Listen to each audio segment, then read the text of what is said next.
It starts with a glance, a quick look away as you walk down a familiar street. Maybe it's your hometown, maybe a new city, but something catches your eye. A person slumped over, motionless, a piece of foil glinting in the gutter. You keep walking, but the image lingers, a quiet disturbance in the routine of daily life. This is the America many of us choose not to see, but it's there, just out of focus. I've spent years reporting across the country, but the most profound stories aren't in headlines. They're on our streets. I decided to look closer, to see the faces behind the statistics. My journey took me from the East Coast to the West, through cities of innovation and culture. In the shadows of skyscrapers, I found a parallel world, one of struggle, fueled by substances that promise escape but deliver devastation. It's unsettling, forcing us to confront uncomfortable truths.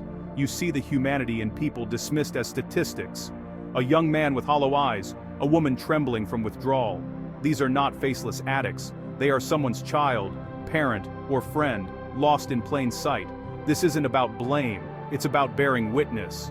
The crisis has become part of the urban landscape, something we step over, ignore, or pretend isn't our problem. But it is our problem.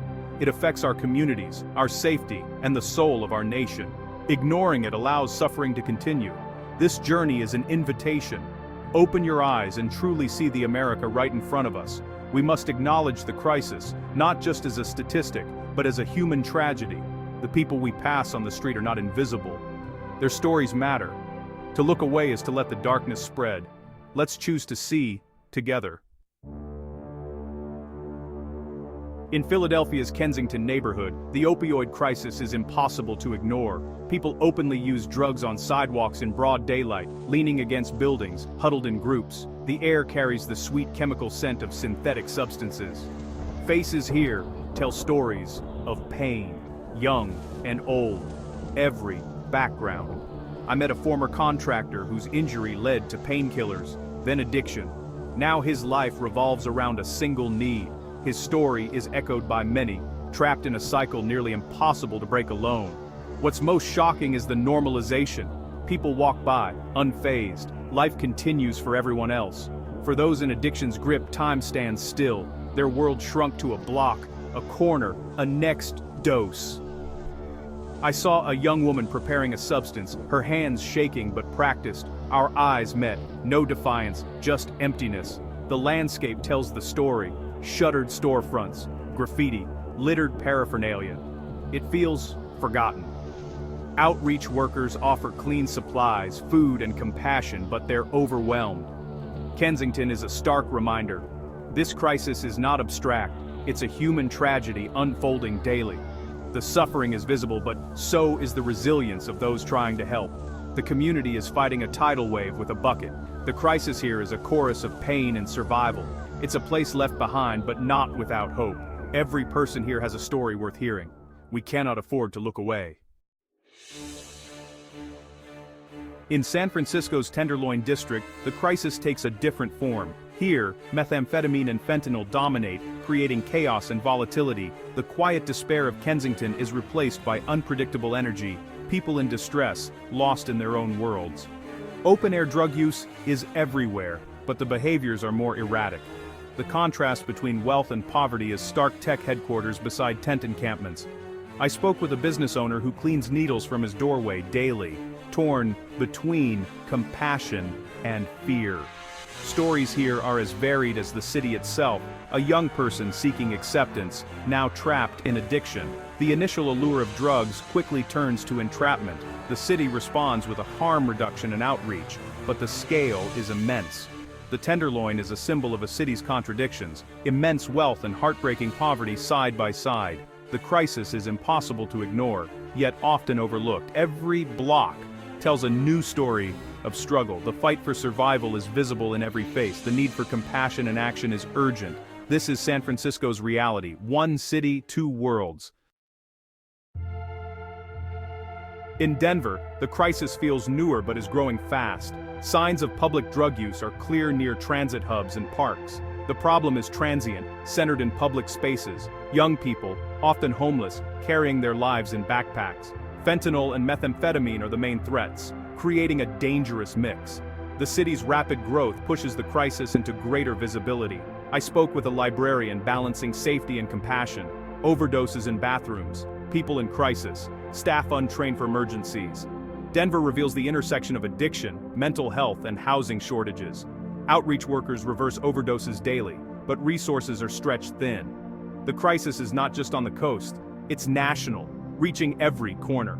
The struggle is visible, the solution's complex. Every person on the street faces a cascade of challenges. The need for coordinated action is urgent. Denver is a warning, no city is immune.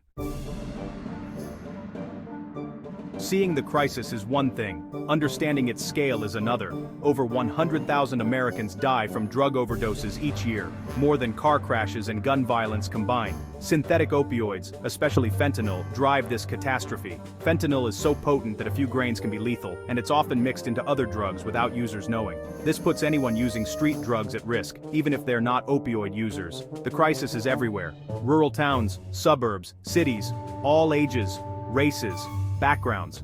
I've met parents who lost children to a single counterfeit pill, grandparents raising grandkids because addiction stole a generation. The ripple effects touch families, schools, entire communities.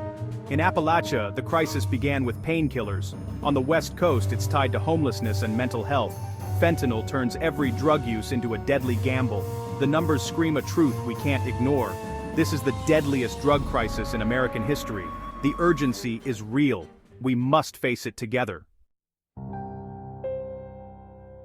It's easy to think this isn't your problem. Maybe you don't use drugs or know anyone who does, but this crisis tears at our social fabric, affecting our economy, healthcare, and safety. Emergency services are overwhelmed. Your tax dollars fund the response. Addiction removes people from the workforce, deepens poverty, and strains resources. The human cost is even greater. A generation lost, children growing up without parents, trauma that echoes for decades. When we become numb to suffering, we lose part of our humanity. A society is judged by how it treats its most vulnerable. Addiction can touch anyone, a coworker, neighbor, or family member. It can start with injury, depression, or experimentation. Compassion and better solutions help everyone. Every life has value. No one is disposable. We are all in this together, whether we see it or not. Ignoring the crisis won't make it go away. Our response defines who we are. The time to care is now. After witnessing so much despair, hope might seem out of reach. But I found light in outreach workers, community centers, and people in recovery. Change is possible, but it requires a shift in how we view addiction. We must see it as a treatable medical condition, not a moral failing. Stigma must fall. Treatment must be accessible. Invest in harm reduction, recovery support, and mental health care. What can you do? Start with awareness. Don't look away. Talk about the crisis. Support local organizations. Volunteer. Donate. Advocate. Your compassion matters. This journey showed me the depths of the crisis and the strength of the human spirit. The path forward is long, but we must walk it together. See the truth, care for those suffering, and demand a better future. Every life is valuable. Help should always be within reach. Let's not turn away any longer. Let's begin the work of healing, together.